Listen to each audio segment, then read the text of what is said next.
नमस्कार, स्वागत है आपका बेबाक में। जी हाँ, बेबाक में आपका स्वागत है। मैं हूं आपके साथ आदिल खान।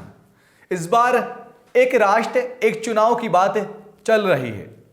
एक राष्ट्र एक चुनाव की घोषणा हो रही है। एक चुनाव, एक बार राष्ट्र अलग अलग है। थोड़ा सोचने में भी सहज लगता है। जी हाँ, इसी के साथ आज हम बात करेंगे बेबाक में। प्रधानमंत्री नरेंद्र मोदी ने एक बार फिर एक राष्ट्र और एक चुनाव की जरूरत पर जोर दिया है। जी हां, उन्होंने पीठासीन अधिकारियों के 80वें अखिल भारतीय सम्मेलन के समापन पर और सत्र को वीडियो कॉन्फ्रेंस के जरिए संबोधित करते हुए फिर से इसकी चर्चा की है। उन्होंने कहा है कि वन नेशन वन इलेक्शन सिर्फ चर्चा का विषय नहीं है, बल्कि भारत की जरूरत है। हर कुछ महीने में भारत में कहीं ना कहीं चुनाव हो रहे हैं। इससे विकास कार्यों पर प्रभाव पड़ता है। ऐसे में वन नेशन वन इलेक्शन पर गहरा मंथन करना होगा और आवश्यक है।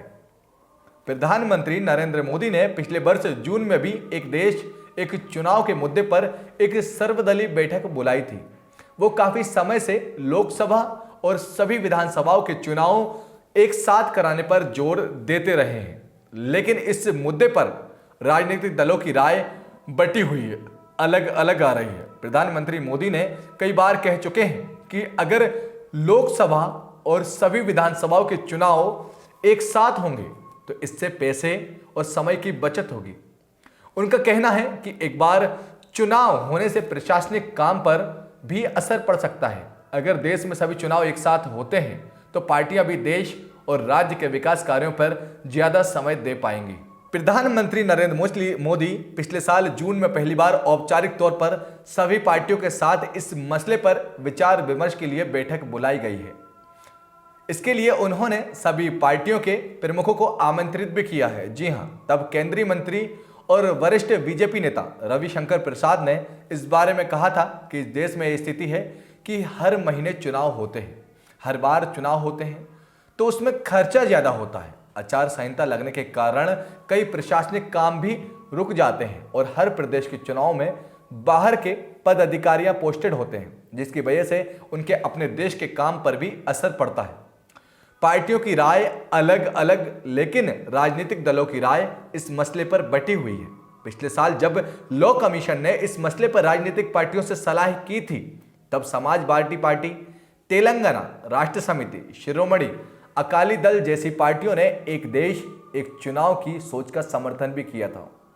हालांकि डीएमके, तृणमूल कांग्रेस, सीपीआई, एआईयूडीएफ और गोवा फॉरवर्ड पार्टी ने इस विचार का विरोध किया था और खुलकर विरोध किया था। कांग्रेस का कहना था कि वो अगर अपना रुख तय करने से पहले बाकी विपक्षी पार्टियों से चर्चा करेगी, तो सीपीआईएम ने कहा था कि लोकसभा और विधानसभा चुनाव एक साथ कराना अलोकतांत्रिक है, संघवाद के सिद्धांत के खिलाफ होगा। 4 वाम दलों का कहना है कि एक अव्यवहारिक विचार है जो जनादेश और लोकतंत्र को नष्ट कर देगा। इसी तरह से राजनीतिक विज्ञान के प्रोफेसर सुहास पलशिकर भी कुछ ऐसा ही मानते हैं।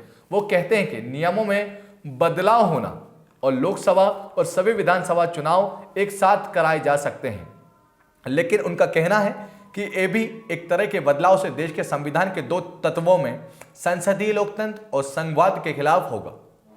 सुहास पलशिकर कहते हैं कि एक देश एक चुनाव कराने का मतलब यह है कि 5 साल के बाद ही चुनाव होंगे, उसके पहले चुनाव अब नहीं हो पाएंगे।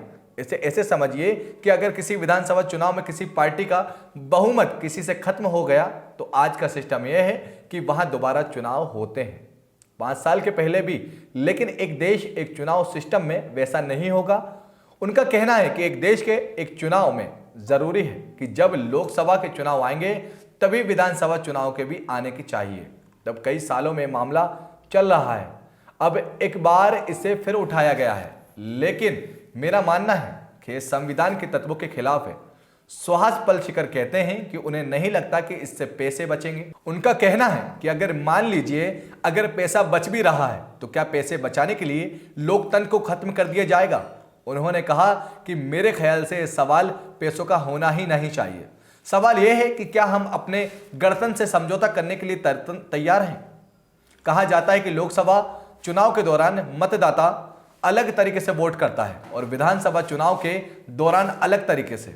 एक देश एक चुनाव के विचार का विरोध करने वालों का यह है कि अगर ये दोनों चुनाव एक साथ होंगे तो मतदाता केंद्र और राज्य में एक ही पार्टी के लिए वोट कर देगा। लेकिन इस विचार और मुद्दे का समर्थन करने वाले उड़ीसा का उदाहरण देते हैं। समर्थकों का कहना है कि उड़ीसा में 2004 के बाद से चारों विधानसभा चुनाव लोकसभा चुनाव के साथ हुए और उसमें नतीजे भी अलग अलग रहे। ऐसे ही आंध्र प्रदेश में भी हुआ था, जहां लोकसभा चुनाव और विधानसभा चुनाव साथ कराए गए, लेकिन नतीजे अलग अलग रहे। समर्थन करने वालों का तर्क यह भी है कि उड़ीसा में आचार संहिता भी बहुत कम देर के लिए लागू होता है, जिसकी वजह से सरकार के कामकाज में दूसरे राज्यों के मुकाबले कम व्यवधान आता है। कब कब एक साथ चुनाव हुए। आजादी के बाद देश में पहली बार 1991-92 में चुनाव हुए थे। तब लोकसभा चुनाव और सभी राज्यों में विधानसभा चुनाव एक साथ कराए गए थे। इसके बाद 1997 से 1962 और 1967 में भी एक साथ चुनाव कराए गए थे, लेकिन फिर यह सिलसिला टूटा ही नहीं। साल 1999 में विधि आयोग ने पहली बार अपनी रिपोर्ट में कहा था कि लोकसभा और विधानसभा चुनाव एक साथ हों। साल 2015 में कानून और न्याय मामलों की संसदीय समिति ने एक साथ चुनाव कराने की सिफारिश की थी। मौजूदा प्रधानमंत्री नरेंद्र मोदी एक देश एक चुनाव की सोच का समर्थन करते हैं। पिछले साल हुए लोकसभा चुनाव से पहले यह कहा भी जा रहा था कि मोदी सरकार लोकसभा और विधानसभा चुनाव एक साथ कराने के बारे में सोच सकती है। हालांकि ऐसा नहीं हुआ।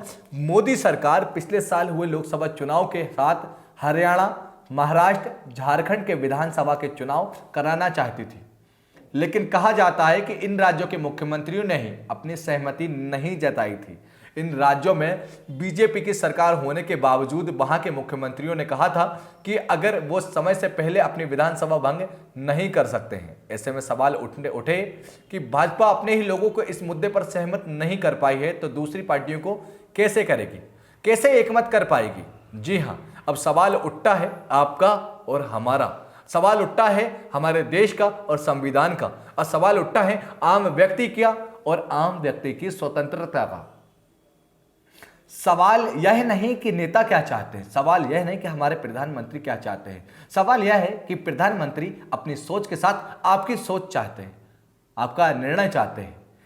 एक चुनाव, एक देश बहुत अहम है, एक जरूरी है और एक जरूरी फैसला है। तो सोचना है आपको है, निर्णय लेना आपको है, समझना आपको है, क्योंकि आम जनता की राय ही जनार्दन होती है और जनता ही जनार्दन को चुनती है। आज फैसला और संविधान एक तरफ है, दायरे में हमें आपको और सबको एक साथ लेना है।